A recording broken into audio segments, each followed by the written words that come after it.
I will agree that it's not AAA, but I said it's 3D in the sense of Street Fighter 4, kind, which is kind of 3D, but it's not 3D.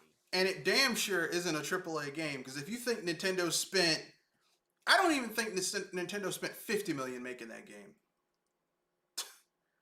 I don't think they spent $20 million. I think that's like a $10 million game at most, maybe 15. Yeah, you're spending. You're thing about Metroid Dread. You're paying for that Metroid name. And they're also reusing a lot of assets from Samus Returns from the 3DS game. So it's not like they had to build that engine and all those assets from scratch. I'm sorry.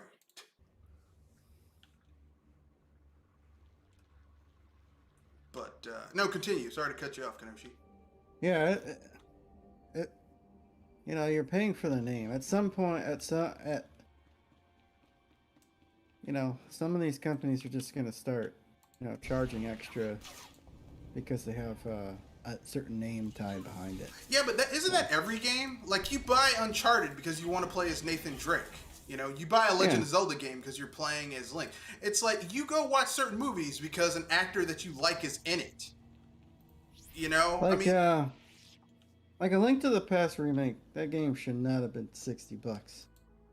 You mean a Link's Awakening? Should have been Link's Awakening. Yeah, I agree. Link's Awakening should not have been $60. That should have been $40. I mean, I would say 50. With the extra content, 50 would have been the sweet point. It's a little pricey, but not 60. But I think 60 is a little is overpriced to me. And I know some people are gonna get mad at me when they hear that, but I'm a cheap bastard. Your words, not mine. Well, I mean, it's an exaggeration because my parents were married when they had me, and second of all, I'm not cheap, but I work hard for my money, and I'm not going to give it away. Like the days of me fanboying about something just because it's from so and so. Like, I've been burned on that. Like, I've bought games. I'm like, so and so's going to be great because so and so made it, and then you get it, and it's like, oh, this is trash.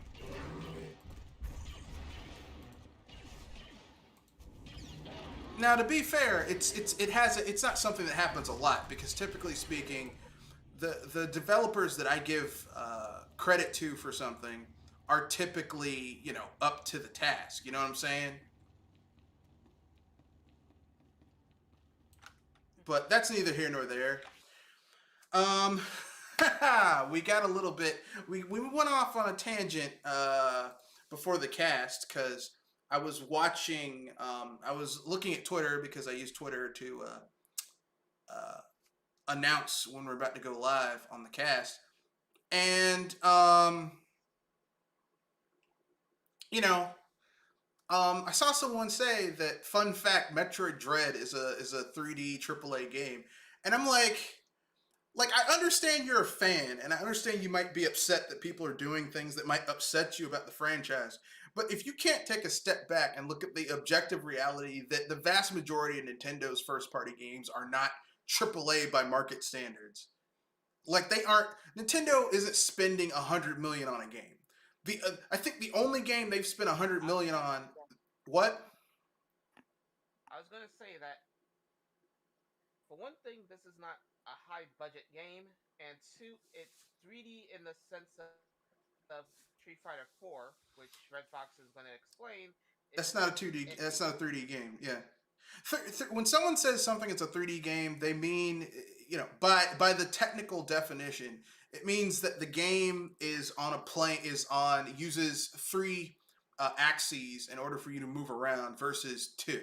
So if you play a 2D Mario game, like if you play Super Mario Brothers Wii U, or Super Mario Brothers U, whatever, that game uses 3D assets and 3D models for the characters and backgrounds and foregrounds, but that's a 2D game.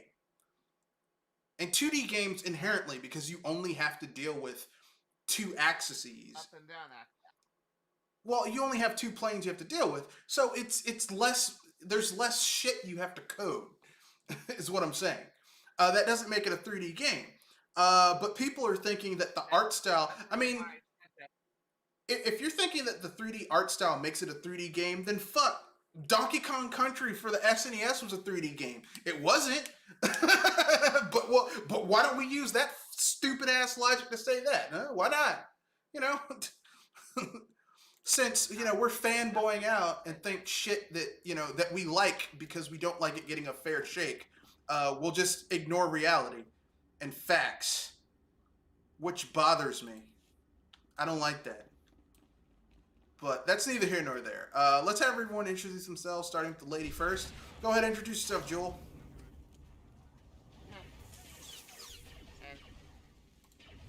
And as I explained how come I said that it's 3D in the sense of Street Fighter 4. Anyway, ladies and gentlemen, boys and girls of all ages, welcome to the Especially Maybe podcast. I am Tori and happy birthday, Gamecube. Yep, 20th anniversary. Came out 20 years ago. 20 years ago this month, or was it this, like, around this time? I don't know if it was the exact month, but I got mine for Christmas, so and I wasn't those launch people because my parents were poor at that time, working middle class. Kenoshi, go ahead and introduce yourself. This is Kenoshi Abominito, here to say that just because a game uses 3D assets doesn't mean it's 3D. Yeah, I wish people would understand that. Yeah, whatever. So with that being said, it's me, Mr. Red Fox, and our first topic is going to be the big one, which is the celebration, the 20th anniversary of the GameCube. Came out 20 years ago this year. 20 years ago around this time. So, I guess I'll let you guys start. What are your GameCube memories? Did you get it at launch? Do you have any memorable games you got for the system when it first launched? I think I got it. I got it. I got it during Christmas of the launch year, and there was nothing to play except Super Smash Bros. Melee and Luigi's Mansion. Yeah, yeah. Jewel? I actually have weird moments with mine since I got in the purple lunchbox, then I actually got a silver one, and that was a year after the cube launched. But if anything, I got great memories of mine going with several games like Paper Mario, Mario Strikers, and even a little bit of Capcom versus SNK 2. Yeah. The GameCube had some really good games. So I got it the launch year. I did not get Super Smash Brothers Melee at launch. No, I did. I got that. I didn't get Luigi's Mansion because I didn't I was one of those people who's pissed. Like, why did we get a 3D Mario game? Like, why the fuck are you giving us Luigi's Mansion? And I got really mad because we got Luigi's Mansion and you can beat that game in 4 hours. So we got a tech demo as a $60 game. And I was like, fuck off with that shit. Even then, I was like, how the fuck are you gonna sell a tech demo for $60? So there you go, folks. The next time someone calls me a Nintendo fan and says, "Well, why'd you get mad at Sony when they made that tech demo and sold it for $60?" No. When Nintendo did that shit with the original Luigi's Mansion, I didn't buy that shit then either. Okay, I've always been able to sniff out when a company's doing some shady shit and it's not a fair, equitable financial exchange. Like Nintendo Land, that was a tech demo. Yeah, but it was packed in. They weren't charging you for it. Like if you it was packed in, wasn't it? If you do a tech demo and you aren't charging me for it, I mean, it's a tech demo. It's like Wii Sports. You can't charge someone for Wii Sports because it's a pack-in game. It's a tech demo. But if you're charging me $60 for a tech demo, I got a problem. But yeah, I did not get, because remember when the GameCube launched, you basically had like 5 games. Super Smash Brothers Melee. You had Luigi's Mansion. You had Wave Race Blue Storm, and I forget what the other. Here, let me look it up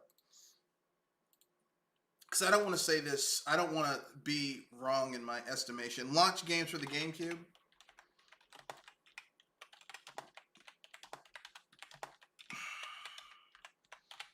Because I know we didn't get Mario Sunshine at launch. Okay, we had Luigi's Mansion, Super Monkey Ball. Okay, yeah. Wave Race Blue Storm, All-Star Baseball from Acclaim, Batman Vengeance, that game sucked. Crazy Taxi, that game was good. Dave Mirra Freestyle BMX 2, trash. Disney Tarzan Untamed from Ubisoft, trash. Madden NFL, NHL Hits 2002, Midway Games, Star Wars Rogue Squadron 2, and Tony Hawk Pro Skater 3. Those were the launch titles. And I remember having Rogue Squadron and Melee. Rogue Squadron 2 was really good, though. Like, that was... I think Rogue Squadron was what sold me on that system, because at the time, my house was wired up at the time. I had, like, a kick-in... We had a kick-in surround sound system in our basement. And playing that game with Dolby 2 Pro Digital surround sound... which, okay, Star Wars, it's unrealistic for you to hear spaceships flying in space because in order for you to hear sound, there has to be molecules have to vibrate, and space is a vacuum. Molecules don't vibrate in space. You can't hear. There's no sound. But but hearing TIE fighters coming behind you. Yeah. Imagining like playing that game, playing the launch of that game in my surround sound hooked up house. Even now, I still have surround sound in the house I'm in now. I own, and playing Rogue Squadron 2, the Death Star 2-part mission where you're destroying towers and TIE fighters are coming from behind you, and hearing those fuckers screech from behind you with surround sound. Oh man, that game, Rogue Squadron 2, is one of the best Star Wars games still ever made, and. I mean, you know, EA. Everyone's like, "Oh, the EA Squadron game. The EA Squadron game can go jump in a pile of fire ants because it's trash compared to what we had back in the day, especially Rogue Squadron 2. That game still holds up. Factor 5 was a really good developer. They aren't that good now. Like Sony killed them with that bullshit, you know, that bullshit layer. But yeah, man. GameCube, you know, I remember getting Monkey Ball later on. That's a good game too. What were some of the other later games or third-party games that you guys bought for that system that you were like, this is really good? I rented a lot of my games because as a kid didn't have for me, I forgot about that game about the doctor that can change into different creatures. Dr. Muto? Yeah, that was a pretty decent game. Yeah. From what little I was able to play of it. Yeah, that was pretty good. For me, I kept in the fighter genre for a while with Capcom versus SNK. Yep, that was a good game. I remember, like, the GameCube got me back into JRPGs. Because the GameCube gave me access to games like Tales of Symphonia, Baten Kaitos, Gauntlet Legends Dark Legacy, which isn't as good as Gauntlet Legends on the N64, but it's still pretty damn good. You know, like the GameCube was literally one of Nintendo's best consoles they ever made. And it wasn't like this was before Nintendo started, we're going for the blue ocean strategy. We have to appeal to the ultra casuals. The GameCube was a console. I mean, don't let that lunchbox format fool you. The GameCube was a console for people who played video games. It wasn't for grandma and grandpa and your cousin Fred and your little cousin who can barely hold a fucking controller to play. This shit was for people who played video games. And I loved the GameCube for being a system for gamers. You know, The GameCube was shared a lot of DNA with the Dreamcast. You know what I mean? Like the Dreamcast it had games for gamers. It wasn't like, it wasn't trying to be friendly to the people who weren't into games, Yeah. It wasn't like, well, I want to play games with my grandma. Man, fuck grandma, okay? I'm playing Melee. Look, grandma can bring her ass over here. She gonna get her ass kicked in Melee. I'm gonna beat her ass with Ganon. I'm gonna punch her in the face with Donkey Kong. Okay, she's gonna get donkey punched, and not in the sexual way, the Donkey Kong donkey punch way. Not in. Okay. And how can we forget Soul Calibur 2 on the GameCube? Like, still, Soul Calibur 2, maybe the best Soul Calibur ever. And the only one that hasn't been released or remastered. A lot of people blamed Namco Bandai for that, but I think that was Nintendo not wanting that game to be re-released. Because they didn't want to pay Namco Bandai a certain amount of money. Personally, I would rather have Soul Calibur 2 re-released and remastered to be, better than, this is when Namco Bandai was... I was saying it turned out better than the originals. I mean, I would rather have it be re-released. Because I like Soul Calibur 2.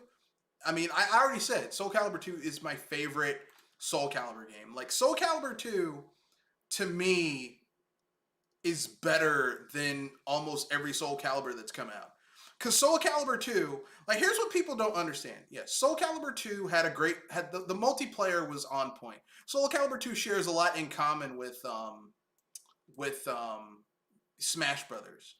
The multiplayer was on point. The gameplay was on point.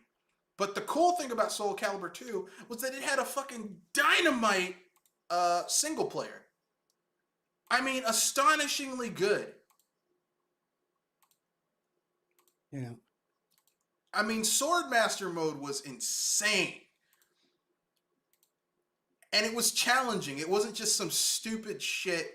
Not like the single players we get in games now where it's just some bullshit they just kind of threw together. Like, they legitimately put time and effort into that single player. And you could basically create your own character, and you could get the weapons, and like different weapons gave you different strengths. So you could play the game and play each other with like every character's ultimate weapon and then it became a trial of handicapping yourself by giving yourself a joke weapon and beating someone's ass with your joke weapon. Because really, if you really wanted to be badass in Soul Calibur 2, equip your joke weapon and beat someone's ass. Yeah. Like, look, you think getting your ass kicked by Link is bad? I was about to say, it's one thing to be kicked in the rear end by Link. It's another to be kicked in the rear end by Dan Hibiki. Yeah, well, if you think Link kicking your ass is bad, just wait until you have Link kick your ass with a butterfly net. I mean, that was the level of joy that we had in Soul Calibur 2. And sadly, we'll never get that level of... What? I was about to say, especially since every time you nail somebody with that net, you hear the cocos fucking off. Yeah, it was ridiculous, and I loved it. Like, literally, Soul Calibur 2 is still one of the... We're not going to get again. No, what were you going to say, Jewel? I was saying, sadly, we'll never get that kind of fun again.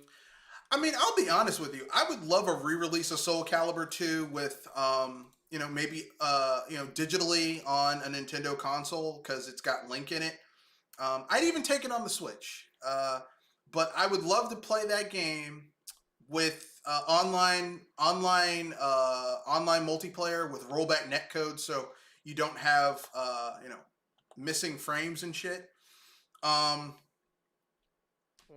But I'd love that. I'd love to play that game because that was the only weakness of the game is that if you wanted to play online, you had to buy a modem attachment for your GameCube that wasn't really supported in America that much. And then you'd have to like spoof a server and then pray that you could get someone else hooked into it. It was like a lot of shit you had to do in the back end to get it to work. But if you could do that, you could play that game online. And let me tell you something. You think Soul Calibur by itself is awesome? Soul Calibur,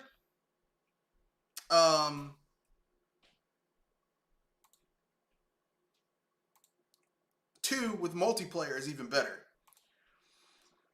And playing that game with my main man, my favorite character. Now, you might be surprised. My favorite character in Soul Calibur is not Link. In Soul Calibur 2, it's not Link. It's Mitsurugi. Because I thought he looked badass. You know. Followed by Maxi and Talum. I also like Taki and Keelik. And Siegfried, a.k.a. Nightmare. But that's neither here nor there.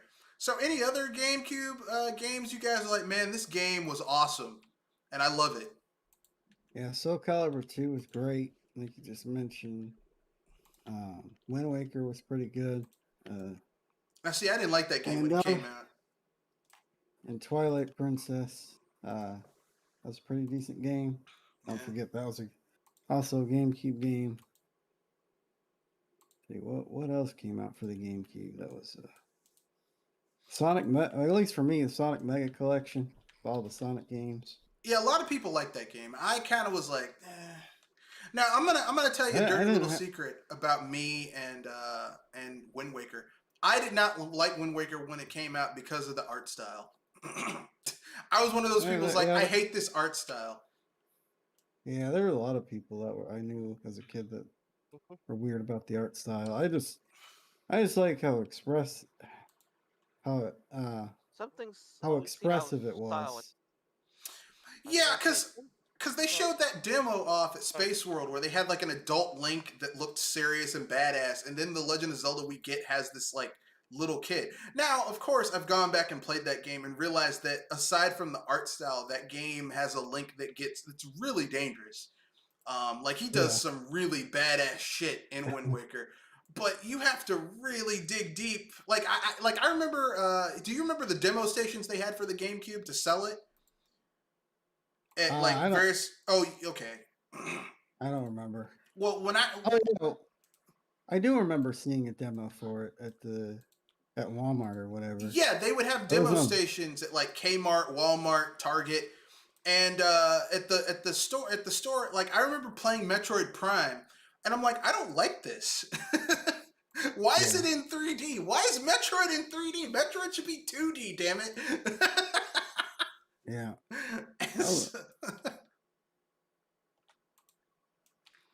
Yeah, I was one of those people. Yes. I never bought Metroid Prime or Metroid Prime 2 Echoes on the GameCube. I didn't get into Metroid Prime until I played Corruption on the Wii, and I realized, wow, this is a really good series. And then I went back from there and played Prime. When the Prime trilogy came out, I played Prime, and like I went back and played the GameCube versions, and I realized, I mean, Prime is basically a carbon copy for Super Metroid, except in 3D, which kind of is a flaw for that game. It's not very well designed. Because the same shit you do in a 3D Metroid game, you can't really do that one for one in a 2D Metroid game, but whatever. It doesn't work. But are there any other games you guys were like, man, this is a GameCube game, and it's really good?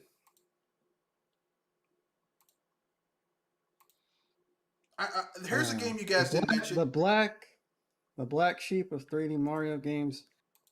At the time, I thought Mario Sunshine was good, but play it now, it's like, oh, this game's rough. Yeah, the 3D camera is just really bad in that game, and FLUDD just kind of messes up the platforming. To me. I don't find the platforming in Sunshine to be that good. And the greatest enemy you'll face isn't Bowser Jr. or those like monsters or Goombas or anything. It's that damn camera. The camera is your greatest enemy in that game. Which is weird because, I mean, you would think the jump between Mario 64 and Sunshine, they would have figured out a way to have a better 3D camera, but in some ways it's worse in Mario Sunshine than it was in 64, which is weird. Yeah. You know, for some reason, I've noticed this about Nintendo and 3D games. Basically, Nintendo with their 3D Mario games, you'll get like 2 Mario games that are just really poorly, that don't really work all that well with the 3D camera, and then you'll get 1 or 2 that nail it. Like Sunshine, like Galaxy 1 and 2, you didn't really have a lot of camera issues in those games because the camera was always kind of pulled out. You know, same thing with 3D World. But then you play like Galaxy, you play what's the other one? Joel, wake up! You're sleeping. Either that or you have allergies or asthma.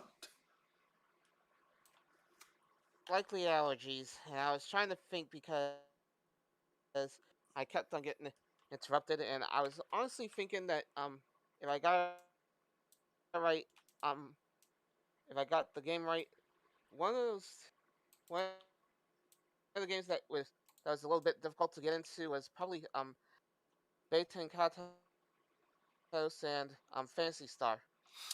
Oh God, I had now I didn't get into Fantasy Star that much when I was in high school, but when I was in college, what I would do to wind down is because I basically was cramming like when I was in college, I basically crammed a 4-year course, a 4-year studies in 3 years, 3.5 years. So basically, I didn't really go anywhere to unwind. So what I would do to unwind, I would play Fantasy Star online. And let me tell you something. I played that game so much, I maxed out the counter on it. And that's why I cannot play. Yeah, I can't play Monster Hunter. Because if I play Monster Hunter and get addicted to it like I was in college to Fantasy Star Online, I won't be able to function. Okay? Like, I will not be able to do jack shit. But before we go any further, Kenoshi has to leave. Kenoshi, give your sign out, what you want to pimp out, and then we'll continue on. This is Kenoshi Abominito here to say to be on another one of these BS Busters. We'll be having a cast next week. I'll post what the topics are in the message board. So see you then. Later. All right. So yeah, it was great having him here, but let's keep on talking about the GameCube. So what other games for the GameCube were you like, this game is a bellwether game for the GameCube. Like, it's not good. Yeah, it may have came to other platforms, but it's just not good on those. I'll you can go and then I'll go. This is probably where I get into the weird third parties for me, and that would be my two. That would be 2 games that are probably gonna make you groan: Sonic Adventure 2 and Sonic Heroes.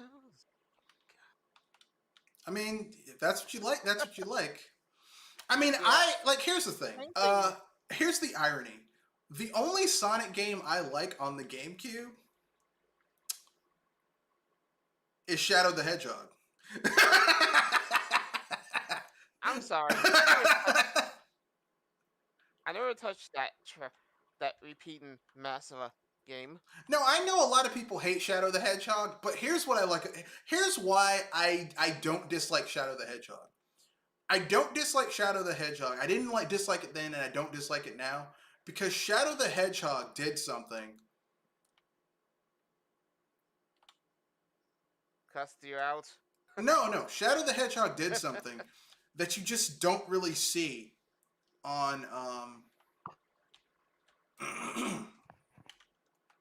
it did something that you don't really see on other platforms, okay? Like Shadow the Hedgehog changed up, gave you something different. Like Shadow had a homing attack and a kick and all that stuff. But Shadow the Hedgehog could also pull out a gun and bust a cap in a motherfucker's ass. And to me, that's way more interesting than Sonic spin dash and homing attack and all that shit. It's like, oh, it's something different finally. And Shadow didn't have because you know how every 3D Sonic game keeps on reusing Sonic running away from some vehicle or some shit or animal or something. Like they keep on reusing the same level design tropes over and over again with Sonic the Hedgehog. You don't get that with Shadow. It's different. I was gonna say it did get a little stale with that, but so far that safe that at least is usually done for a set piece, usually in Act 1. Yeah, but they use it so often that it gets old, you know. And Shadow, I mean, look, Shadow basically feels like people were sitting in a room and saying, "What's cool to kids? Let's use whatever's cool to kids. We'll use it." But at least it's fun, you know. At least it's doing something different. As fun as getting your tooth pulled out. I'll take it. Reminded me of how much. I'll take it over the same regurgitated shit we've been getting from Sonic the Hedgehog for years. Right. 3D games. Now, here's the thing. Sonic Team will occasionally do something different, but most of the time, it's the same regurgitated shit over and over and over again with minor variations. It didn't get that boring until it jumped into the next generation, Red. I disagree. Right, I disagree. Sonic the Hedgehog has been boring, regurgitated shit for you. The 3D games. The 2D games have taken more chances. The 2D games have, and when they do take chances, it's not very well done. Like Sonic Boom, the idea behind Sonic Boom was actually pretty solid. Hey, wouldn't it be cool to have a Sonic game where you do exploration and you have open environments to explore and do things in? That's a cool idea. It's too bad that they only gave the development studio a year to do it and ported it to a system that wasn't really designed to run the programming language that the game was designed in. That's the sad thing. Because there were some really good ideas there. Poorly executed, but at least they were new. Sonic, I mean, because almost every 3D Sonic game is like, okay, we're going to run on rails, we're going to run down a corridor, we're going to jump from rail to rail to dodge shit. It's the same shit over and over again. It's like, do you guys ever come up with a new idea?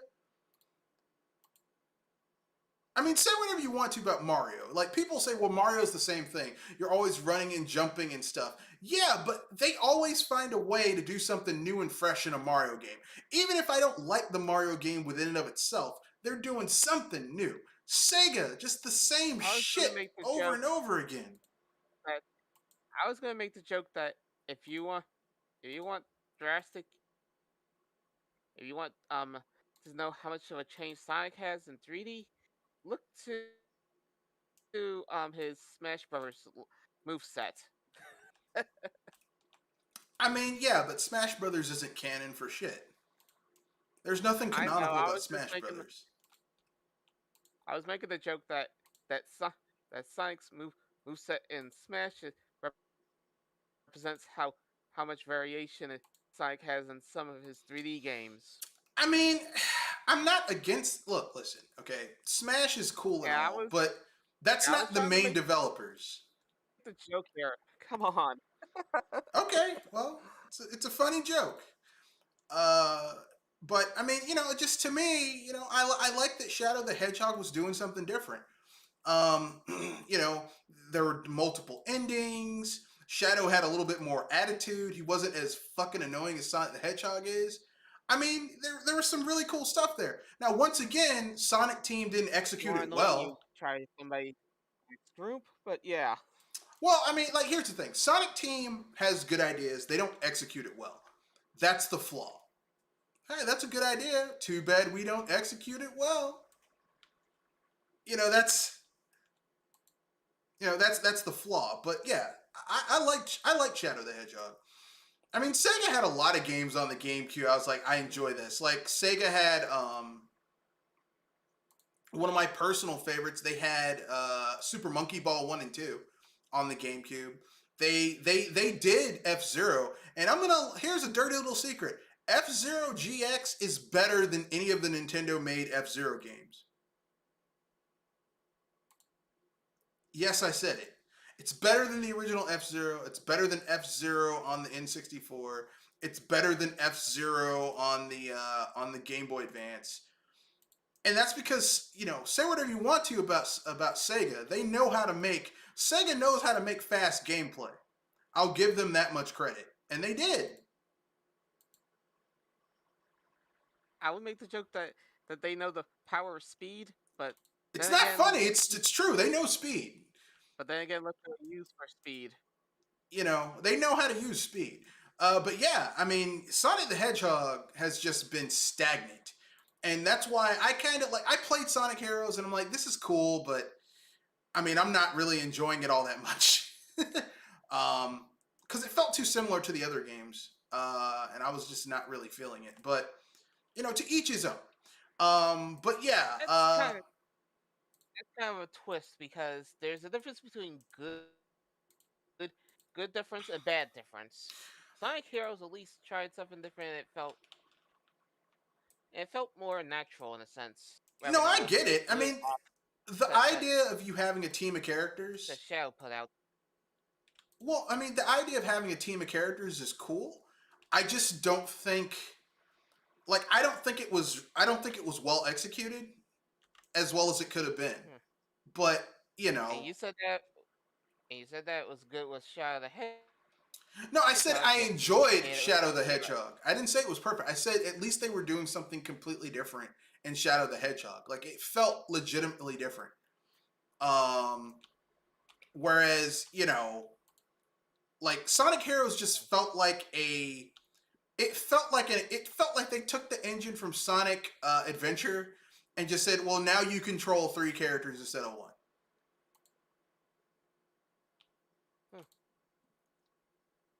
And I'm like, okay, that's cool and all, but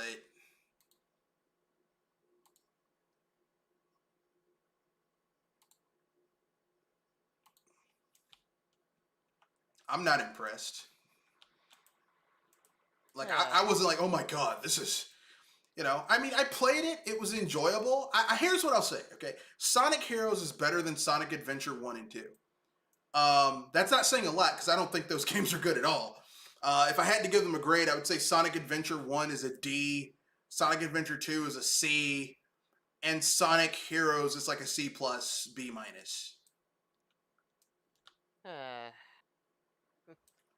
I could take it.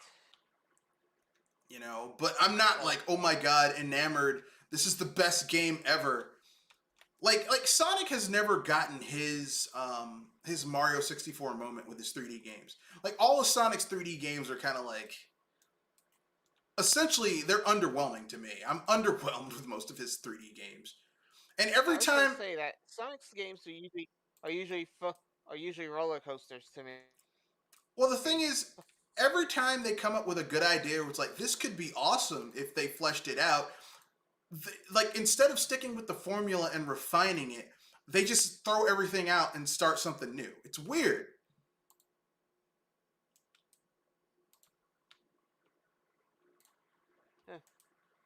A bit, though.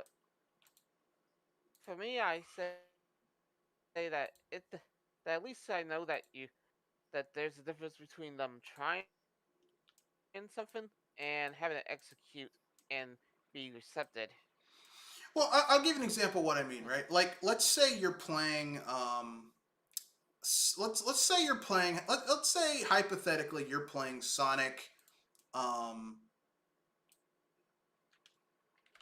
Let's say you're playing like Sonic Lost World, right?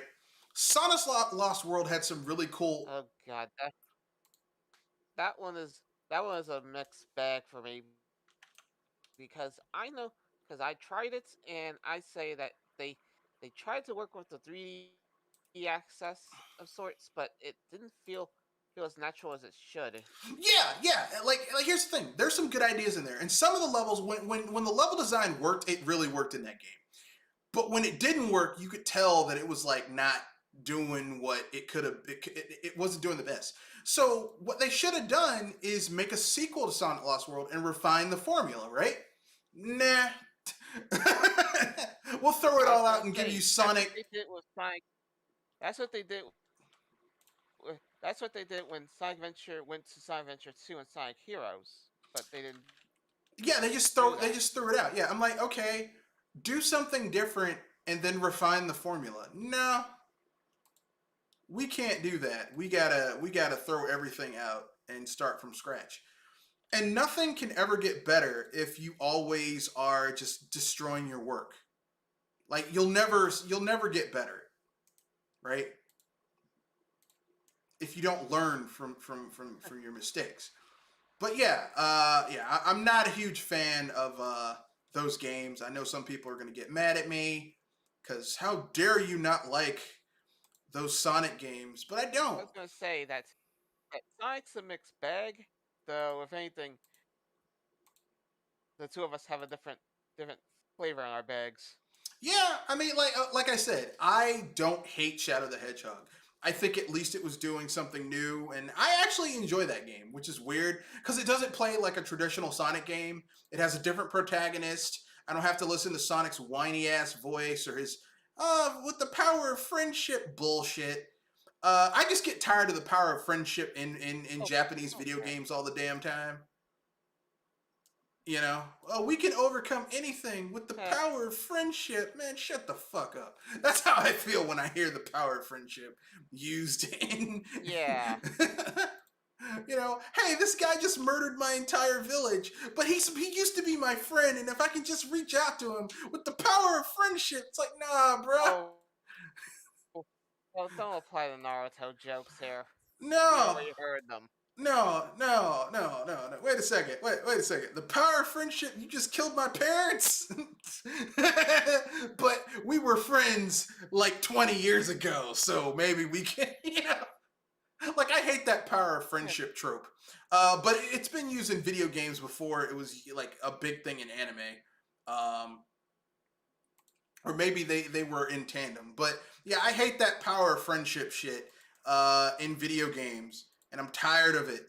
I'm tired of that trope. With the power of friendship, we can overcome everything. It's like, nah. Oh,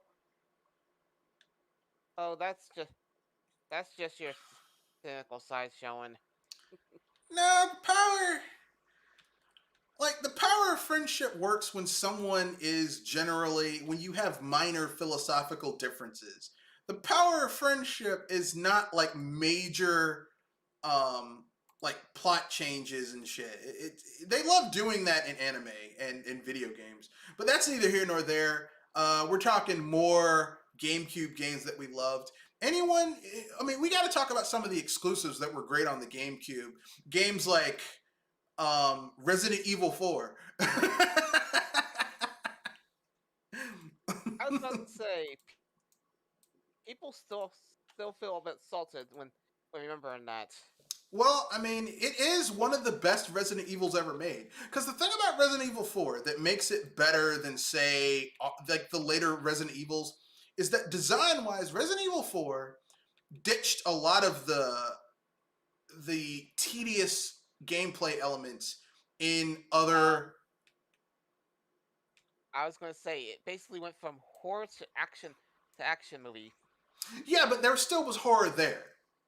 You know, there still is a horrifying element and mystery and adventure in RE4, but it gets rid of a lot of the tedium and just annoyance in RE4. You know. Yeah, I get you. I was just saying that in a sense that feels like it's trying to jump game genres and trying to leave horror behind, which is building up tension. Well, not really, because there's still a lot of tension in RE4. There's moments where it's like, this is horrifying. This village is there's something off about everything here. Like, previous Resident Evil films felt like you were watching a shitty B movie with really bad dialogue, right? At least to me, it didn't feel like, oh, this is scary. RE4 felt like you were in a really bad B movie, except your protagonist wasn't Jill Valentine or Barry or her brother Chris Redfield. You were instead Leon with his fantastically awesome hair, you know, dealing with this shit. And that's what, I mean, it really kind of, you still had kind of sort of, they got rid of some of the tank ass controls. You still had to stop to aim, but it was easier to play. But a lot of the elements that made Resident Evil were still there. It just wasn't as, archaic. And I think that helped in Resident Evil 4. We had games like Beautiful Joe. Beautiful Joe on the GameCube is awesome. Oh, yeah. Both of them are awesome. Beautiful Joe 1 and 2. Effing yes. And they are hard games, but they are fun. I have to say that Beautiful Joe was so much fun. I mean, seriously, you get to be the star of your own movie in a sense, and outshine the bad performers that were on stage with you. Well, I mean, in Beautiful Joe, you are essentially a Power Ranger. Your Joe is essentially a Power Ranger. So it's like, well, what would happen if I played a character who was a Power Ranger, and that's Beautiful Joe. And Beautiful Joe is a good game because of it. It's hard. It's like, the flaw with Platinum is that their games are a little too hard. Methinks. Like, their games are just... That's putting it lightly, because that's like saying Platinum's difficulty curve is Mount Everest. I mean, I'm not going to go that far, but one of the flaws of Platinum is that they have really bad difficulty curves. Their games are like, there's a whole bunch of stuff they don't tell you. You have to just kind of figure out. And I'm like, that's not good game design. That's the reason why I said that their difficulty curve is Mount Everest. Though I probably should make it Mount Fuji at this point. Well, it's not a curve. It's like steps. Like their games start off a little harder than most games, and then you reach a point where there's just a straight vertical wall, and that's your first step. And you either have to get good enough to overcome that wall, or you're just gonna get frustrated and stop playing. And that's the problem with Platinum games, is they don't really have a curve. It's like a wall that you have to climb, and if you can't climb that wall, you're gonna get frustrated and stop playing. And that's not conducive to good gameplay or an enjoyable gaming experience. Now, if you like punishment, which some people do, then that's not going to bother you. But me, I mean, that's one of the reasons that it's kind of hard for me to get into a lot of Platinum games. It's just they revel in like difficulty. It's like, this doesn't need to be this hard. You just want it to be this hard because it's easy for you. And I say this as someone who is like an old school gamer, and like, I don't find a lot of games frustratingly difficult.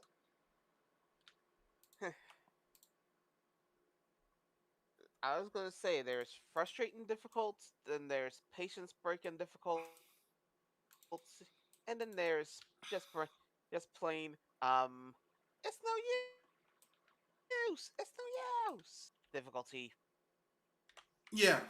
Yeah, and that's kind of like my issue with Platinum games, is that they don't really have a curve. Like Nintendo games have a curve, right? Like, you have a point where in every Nintendo game you have let's say you're playing a Mario game, right? A spot to learn. Yeah, I was going to say that they always give you a new mechanic, then they add a little bit more difficulty into the mechanic, and then they add more into that in order to let you learn how to use that mechanic. Well, what I was going to say is, like, let's say you're playing a Mario game, right? If you look at what the types of difficult things you'll be doing in a Mario game in the beginning of the Mario game versus what you're doing at the end of a Mario game, you can legitimately see where if you've never played that Mario, right? And you look at what you were doing at the end of the Mario game versus the beginning, you can see where your skill level grows, right? Like every Mario game. Same thing with Legend of Zelda. There's things you do in the beginning of a Legend of Zelda game where you're like, oh, this is easy. And then you see the final dungeon, it's like, damn, my skill level had to get better in order for me to overcome this. You don't get that with platinum games. Like platinum games are just like, hey, get good or don't.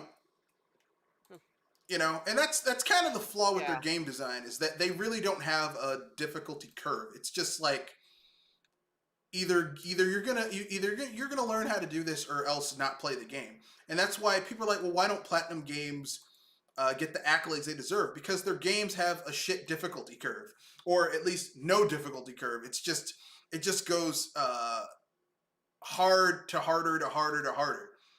You know. Yeah, at least I can agree on some of that.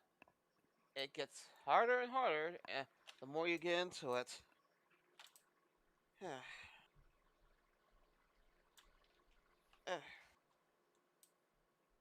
So, I think one last memory for me would be honestly enjoying Smash for what it was. A good party game that had lots of cheese and a lot of staples in it too.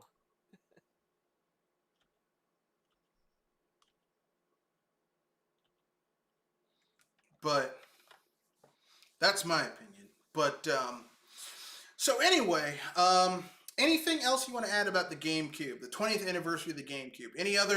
Are there any GameCube games you wish would be re-released?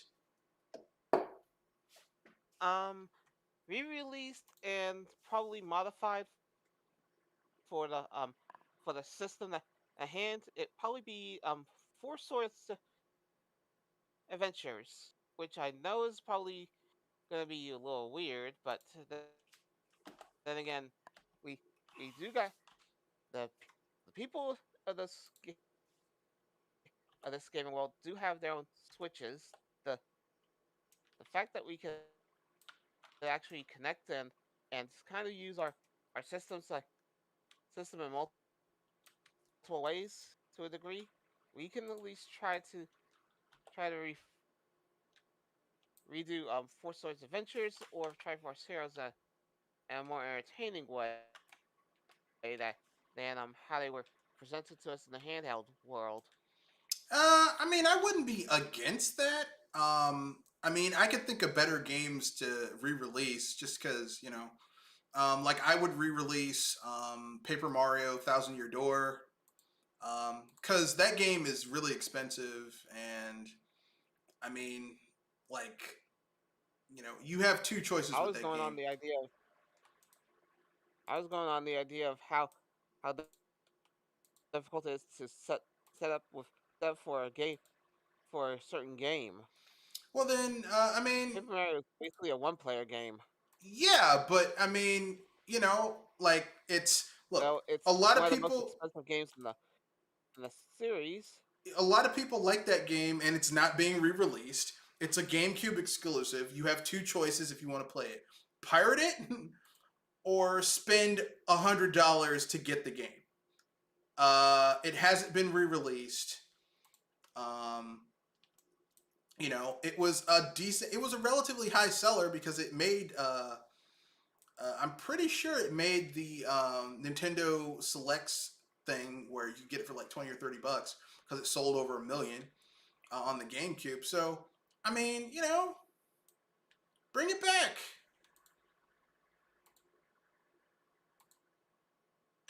You know, Soul Calibur 2. I would love Soul Calibur 2 to get re-released and maybe add online multiplayer.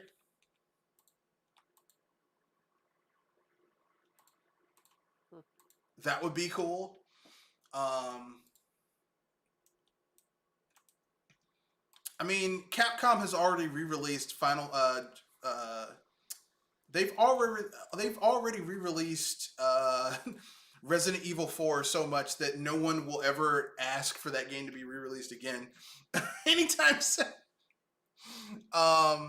Mega Man, Command Mission was a decent RPG. Mega Man RPG on the system, pretty good. I was about to say, yeah, I was gonna say because I remember that there was 2 Mega Man on the GameCube, and one of them was Yeah, there was a Battle Network platformer that basically played like a 2D Mega Man game with 3D graphics, but it was like Battle Network, and you use like chips to attack enemies and shit. It's actually pretty good. Not great, but pretty good. And then there was Command Mission. Plus, they had, the Mega Man collections and shit like that, which Capcom is always putting that shit up.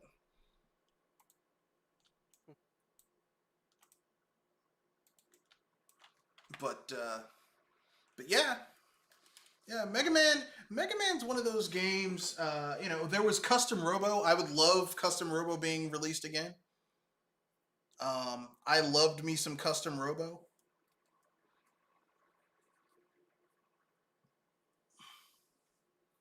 For those of you who, agree or disagree. For those of you who don't know, Custom Robo was essentially it was a multiplayer game where you basically created these little. It's part of a series that Nintendo's been releasing, but never really localized a lot of the games in the series. It started on the N64. There was a Custom Robo on the Game Boy, the GBA. But the one they brought over was the one on the Gamecube because it had really good graphics. It looked really cool. But in Custom Robo, you basically play as this kid who becomes a Custom Robo commander, and set in this post-apocalyptic future where some super custom Robo went crazy and just murdered a lot of people and destroyed the world. And your character uses his Custom Robo to fight other people who use Custom Robos. It's one of those games, save the world, blah, blah, blah games. But the cool thing about Custom Robo is just how damn fun it is, imagine if they made a Battle Network game, a Mega Man Battle Network game with Custom Robo's combat system where you're actually going around fighting enemies inside of arenas and shit. And that's basically what Custom Robo is. It's Battle Network with real-time combat.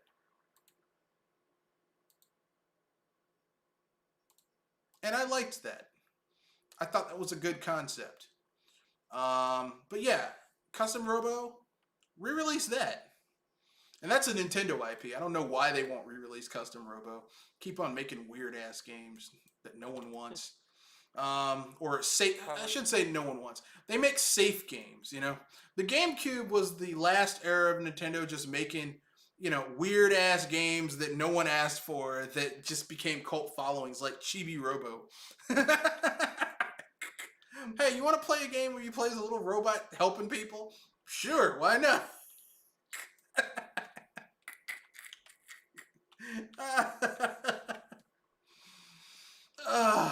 Anyway, any other GameCube games you think need to be re-released or should be re-released or anything like that?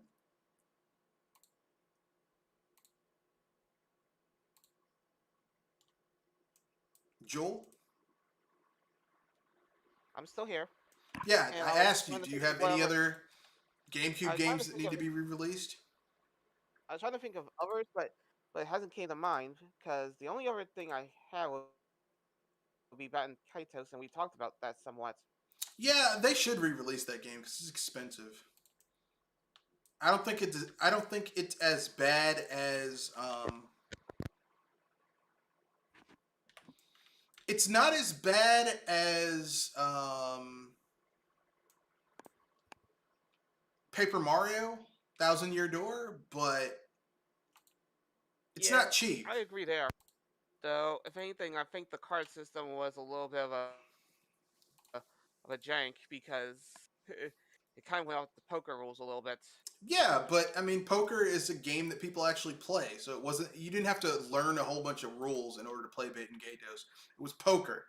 Pairs, straights, flushes, three of a kind, two of a kind. Flush. Yeah. Um, my luck with poker kind of runs into mostly seeing two two pairs and three of a kinds. Well, I mean, the thing about Bait and Katos was that you had to basically learn how to build your decks.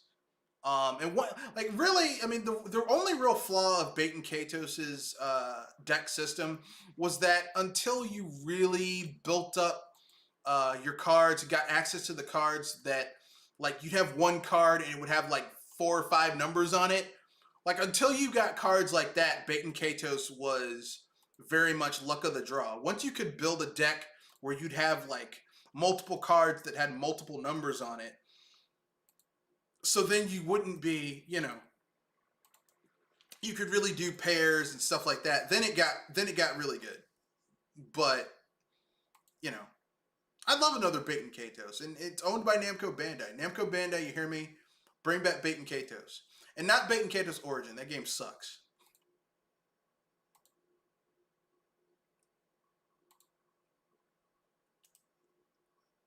The original Bait and Katos.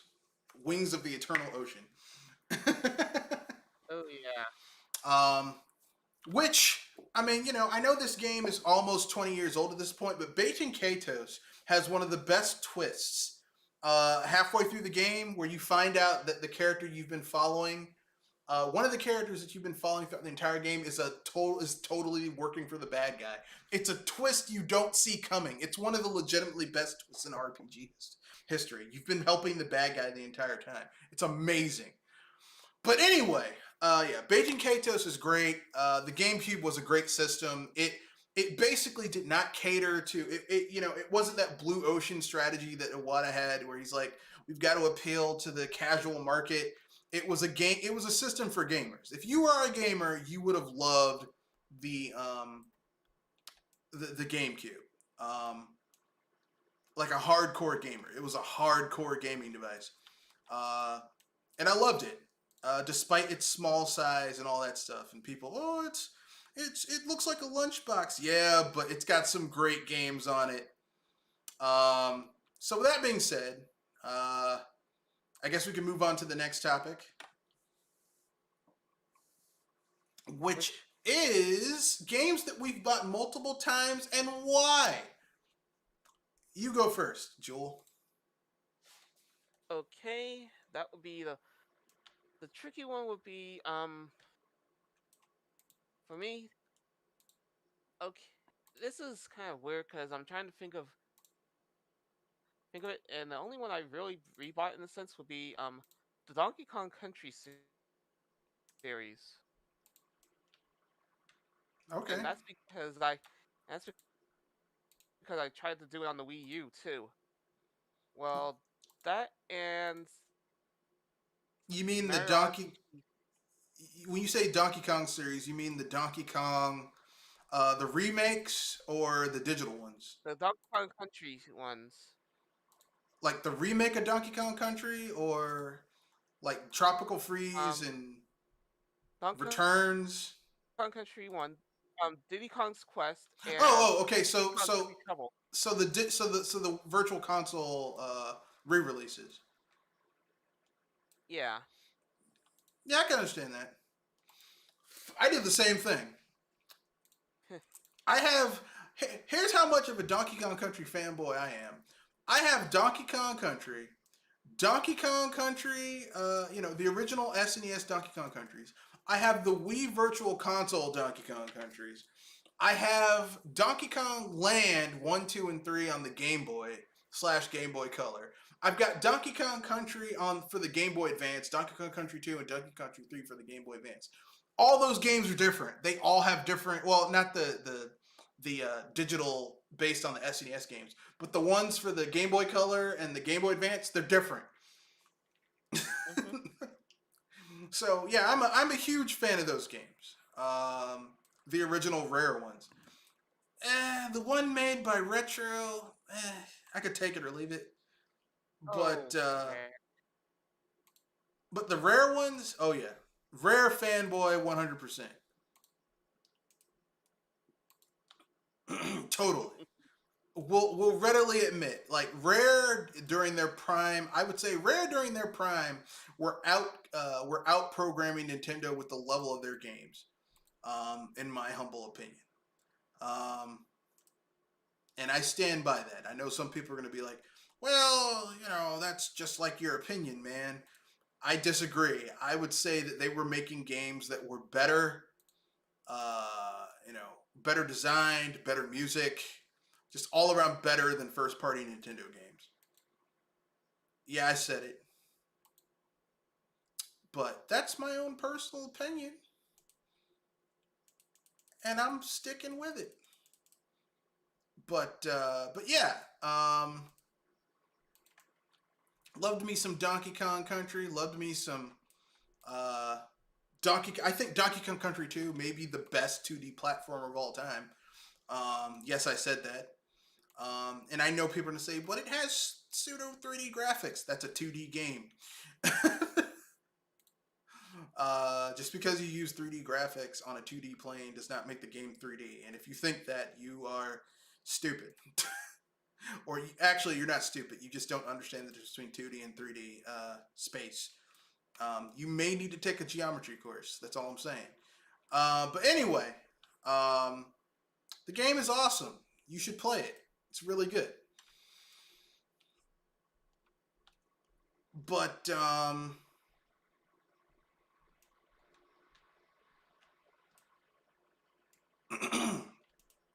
so, any other games that you've bought multiple times? Jewel? Not that I can think of on the spot. All right, I guess it's up to me. I have rebought Paper Mario 3 times. I have my original that I played so much that the disc has been scratched where it can't even be read by the sensor in my GameCube. I have another copy that I bought used years ago, and then I have 2 copies that are brand new, unopened, that I've spent $130 collectively to purchase years ago. And the reason I did this is because I like Paper Mario Thousand Year Door is my favorite Paper Mario game, and Nintendo hasn't re-released this game, and I like playing it every once in a while, and it's like my favorite Paper Mario, so gotta have multiple copies. Favorite Paper Mario, favorite Zelda, yeah. No, it's just my favorite Paper Mario game. I have multiple versions of that game because it's my favorite. Hey guys, I'm back. Oh, that's cool. Welcome back.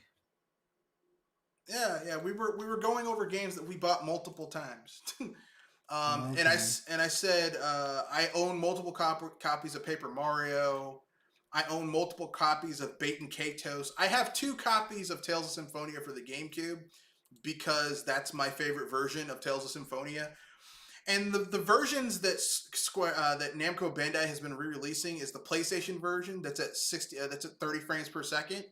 And I'm gonna tell you right now, you cannot play a game like Tales of Symphonia with those fighting like controls when you're fighting bosses and go from 60 frames per second to 30 frames per second. It just doesn't feel right. No. So yeah, folks, every version of Tales of Symphonia you've been buying on Steam and the PS3, the PS4, the PS5, if it's ever re-released on the PS5, is the inferior version because it's based on the PS2 version, which is at 30 frames per second. You've been hoodwinked. You've been bamboozled. Tales of Symphonia did come out on the PS2? Yeah, it did. They ported it over, but it's a shit version. It's like I said, it's 30 frames per second. It's one CD, which I guess is the one good thing is that it's only like everything's on one CD, but still 30 frames per second. Ugh. For a game where you need like Tales of Symphonia, the Tales series are not traditional fighting games. Like they aren't traditional RPGs where you can take your time and do whatever. Like there's a lot of planning involved. You know, I mean, there's a lot of quick twitch reflexes, so I don't understand this need to like, you know, complain and whine about how stuff isn't, you know, what they want. You know, like, I don't understand that need. People are like, oh no, it's you know, we got it. It's like, yeah, but do you want to play the inferior version of this game that's been compromised? You know, it's like the best version of RE4 is the GameCube version. Yeah. Like, why would I want to play a shittier version of RE4? Yeah. You know, like which would you rather eat? A great burger or a McDonald's hamburger? Yeah. You know, some people say, well, if you're hungry, you'll take whatever. Yeah, but even if you're hungry, why would you want to eat trash? If you can afford better, why? Yeah, exactly. Even if it's not even an afford thing, it's like if you have a choice between a really good burger versus a mediocre burger, you should be like, look, I want something with some quality to it. Like, people just will accept anything these days. And it's sad because people should have higher standards. But anyway, let's keep it moving. Let's keep it moving. We kind of already talked about games that desperately need a remaster or re-release. We said Soul Calibur 2, Baten Kaitos, really Paper Mario Thousand Year Door. So the fanboys of Origami King can stop riding that dick and go play a real Paper Mario game. So then we get EA following the next news story. EA is following Konami's lead and ditching annual FIFA formats for a single game that's updated yearly. So what are your guys' thoughts on this? Yes, no, maybe about so. About time. Well, it depends how they do it, but at least there's a. At least they're finally thinking about it, right? At least they're finally going to do something. I mean, hasn't people made this argument? We've been making this argument for the past 10, 15 years. When, Yeah. You know. I mean, like, here's the thing. I don't think the games are going to get any better, but I do think that they're just not going to pretend that they're releasing a new game every year when they aren't. Just doing minor updates. Now they're at least they can be true to themselves and stop lying to people. This is a brand new FIFA game. Come on, man. Who you bullshitting? You know, it's like, Yeah. Oh yeah. You know, and they're gonna charge people for the update. You know, at least Konami, like, everyone got mad at Konami. How dare you charge us? It's like, yeah, but it's free to play. That's like going to a restaurant and eating complimentary bread that's free, and then getting mad that the bread's not very good. It's like, look, motherfucker, it's free. Yeah. Like, the bread is free. Why are you complaining about something that cost you nothing? You know. Now, if they were charging you for it, then I'd be like, okay, there's a problem here. But it's free. They aren't forcing you to play this game. You know. Mm-hmm. You know, I mean, look, listen, and I'm not saying that like the game, like Konami's game coming out and missing a lot of content, but it's free. You know, they aren't charging you for it. You know, if they aren't charging you for something, it's really hard for me to get angry about something that they aren't charging you about. You know. Yeah. True that. You know, it's like free pizza. You know, free pizza could be terrible, but doesn't it taste a little bit better when it's free? You're like, man, this free pizza's terrible. Then why are you eating another slice? It's free. but that's neither here. That's neither here nor there. That was a lot of memories from the GameCube. No, we covered the games that should be remastered or re-released. Unless you guys want to add another game, a game that desperately Honestly, that was a lot of stuff to fault from the GameCube. That's all. Yeah. Well, I mean, it is about the 20th anniversary of the GameCube. So what game do you think is the greatest of all time in its series or field? Like, it can't be touched. No one has released anything that surpassed it. And they shouldn't really even try. It's untouchable. For RPGs from Square Enix, it's kind of hard to say that, but if anything, Chrono Trigger, it's gonna be hard to top that, even with Octopath Traveler and Bravely Default. I would have to say Mario Galaxy 2. Ain't nobody touching that with 10-foot pole. I don't even think Nintendo can do better than Mario Galaxy 2. No. Like, Super Mario Odyssey is good. Super Mario Odyssey is good, but it's not better than Mario Galaxy 2. I will say that Mario Galaxy 2 is even better than the original Mario Galaxy, because Mario Galaxy 1 had some shit in it that made it tedious. They took that out. They cut the fat out of that when they did Mario Galaxy 2. Like those stupid ass levels in Mario Galaxy where you had to use the Wiimote for like the gyroscope and the Wiimote, and it was just tedious and annoying. They were like, you know what, that was stupid. Let's take that out. Remember how you had to run around the Cosmic Observatory for like 20, 30 minutes in the beginning of the game just to get to your first level? Let's take that tedious shit out of this game.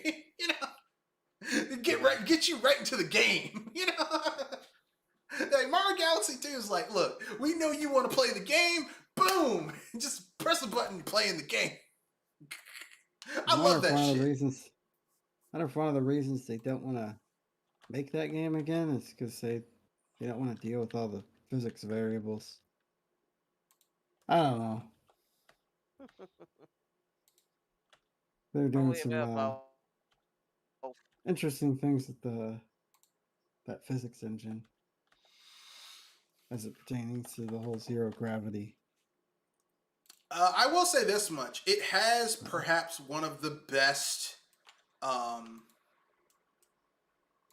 Galaxy 2 is really good, and I think it may be the best 3D Mario game ever. Yeah. It may be the best 3D Mario game. And I know some people are like, what about Odyssey? Odyssey isn't terrible. I would play Odyssey. Odyssey feels like a refined Mario Sunshine. The only problem is I fucking hate Mario Sunshine. So refining something that I don't like anyway is not going to make me more endeared to it. You know what I'm saying?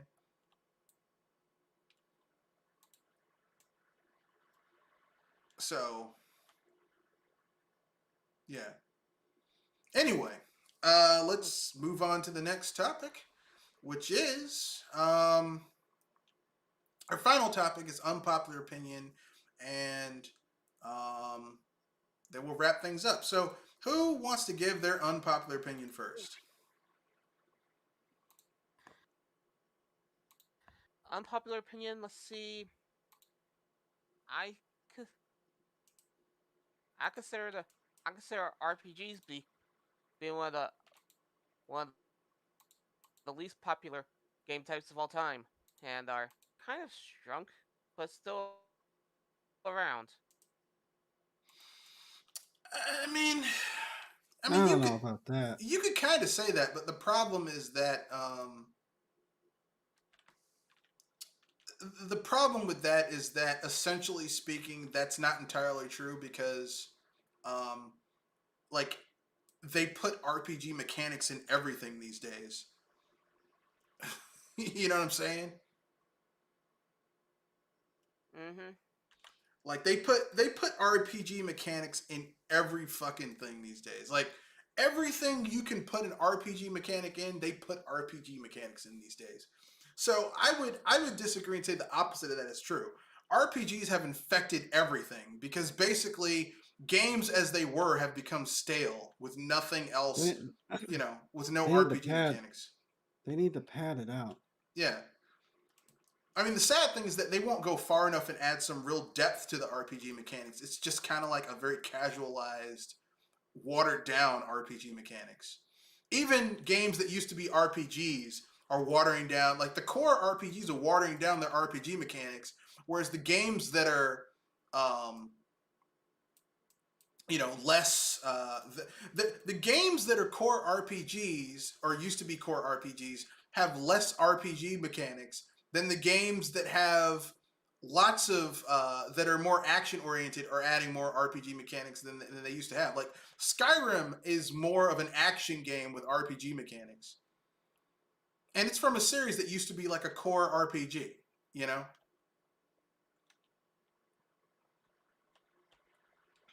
so that's weird. Yeah, exactly. But anyway, but I mean, that's your opinion. Do you have an unpopular opinion, Kenoshi? It's kind of now. Yeah. The new Bayonetta 3 looks like graphically it looks like doesn't look very good, but I'm sure the gameplay will be on point. Yeah. I agree. Like it looks like somebody smeared those textures on. Like just the textures just look so smeared. Go back and watch that trailer. Yeah, it does. It does, but it doesn't look graphically. It looks like they downgraded the graphics to get it to run smoothly. But with a game like Bayonetta, you would rather have smooth gameplay than really good graphics. If you have to choose, like you'd rather have better performance versus really good graphics. Yeah. Although, if Nintendo had built a console that wasn't a hybrid and had made like a console that was built towards power, like the GameCube, you could have had both. You could have had great graphics and good solid frame rate. But if wishes were fishes, we all would eat. If wishes were fishes. So with that being said, my unpopular opinion. Here's my unpopular opinion. My unpopular opinion is this. I think that I've said this before that casuals entering in is good because it makes it gets a wider audience to play games. But there's a sacrifice to that, and the sacrifice is that a lot of the core games kind of fall through the cracks or get casualized to where they aren't enjoyable for their core audience anymore. And to me, that's not cool because, I do play a lot of hardcore games and I kind of miss when they were unapologetically hardcore and they weren't trying to make it easier for people. Now, consequently, the art style of Metroid Dread or Metroid 5 is very much like trying to appeal to people who are more casual, Well, it's pseudo 3D, so I can get into it. But that game gets hard when you fight bosses. It's like, hey, this is a 2D Metroid, motherfucker. Get good. Yeah. And 2D Metroid games have never had, like, Fusion had some of the easiest bosses. And even some of them were no joke. Oh man, Ridley, Super Metroid. Never forget that one. Yeah.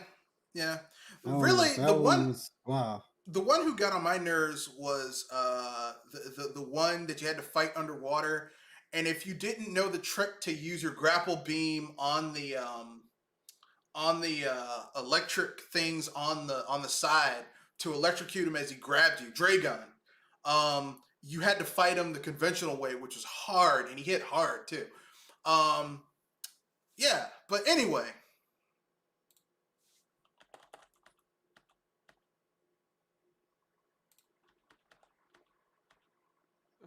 Yeah, but yeah, I remember spending a pretty good amount of time trying to defeat Ridley. Actually, I think I spent more time trying to defeat Ridley than I did trying to defeat Mother Brain. That's strange because Mother Brain was easier to beat than Ridley was. Most people most people I've talked to who play Metroid, Super Metroid, they think that Kraid was harder than Ridley. Kraid was also annoying. Yeah, but at least Kraid gave you cool music getting to Kraid. Because that theme is awesome. Like, you can just listen to that by itself. Like, man, fuck that. I'm listening to this shit right here. This shit's awesome. But, Craig. Both sections of North Fair. Like, you got the upper level of North Fair, and then or is it Brimstar? Brinstar Depths. Yeah. Yep. Yeah. Both those tracks were pretty good. Yeah, I mean, like, the Metroid games have always had really good music, though. Like, consistently, 2D and 3D, they've always had really good music. It's like, well, I'm dying and getting my ass kicked, but this music's awesome. Yeah. You know. But yeah, that's my unpopular opinion. I think that casuals have kind of, I'm not going to say they've ruined gaming, but they definitely make some games harder to get into because the games are being watered down to cater to a wider audience, and the wider audience isn't going to want to put the time in on certain games. It's the reason why Skyrim kind of sucks, you know. Well, another unpopular opinion, I think Super Metroid is better than Symphony of the Night. I tried playing that game. There's something about that game just couldn't really keep my attention. I don't know. I'll probably one of these days actually just sit down and play through the entirety of it. I mean, Super Metroid is really good. I personally, I think the problem, my issue with Super Metroid is that there's just aspects to Super Metroid where I'm like, this could be so much better. You know what I mean? Yeah. You know what I'm saying? Like Super Metroid gets a little tedious with the backtracking. How, like, you have to go, if you want to 100% it, having to go back and find shit gets really annoying, you know? Yeah, but if anything, it means that you're at least within all the areas that have been exploited in Final Fantasy. Wait, what? I'm sorry, I'm a little bit off here. I was trying to say that what you were saying was a bit true there. Yeah, I think I'm a little off.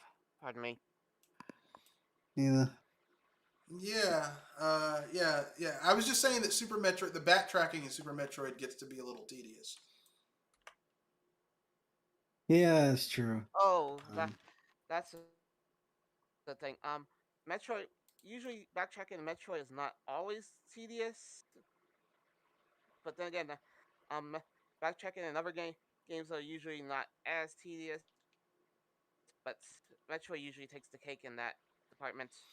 Well, I mean, the reason I say 2D, because 2D Metroids didn't make it easy for you to, for a shortcut for you to backtrack.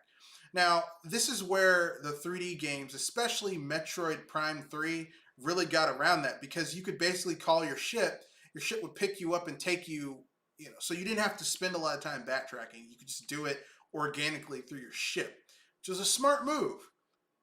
You unlock an area, and you could take your ship, and your ship would be like, okay, you know, and that's a smart design. You know what I'm saying?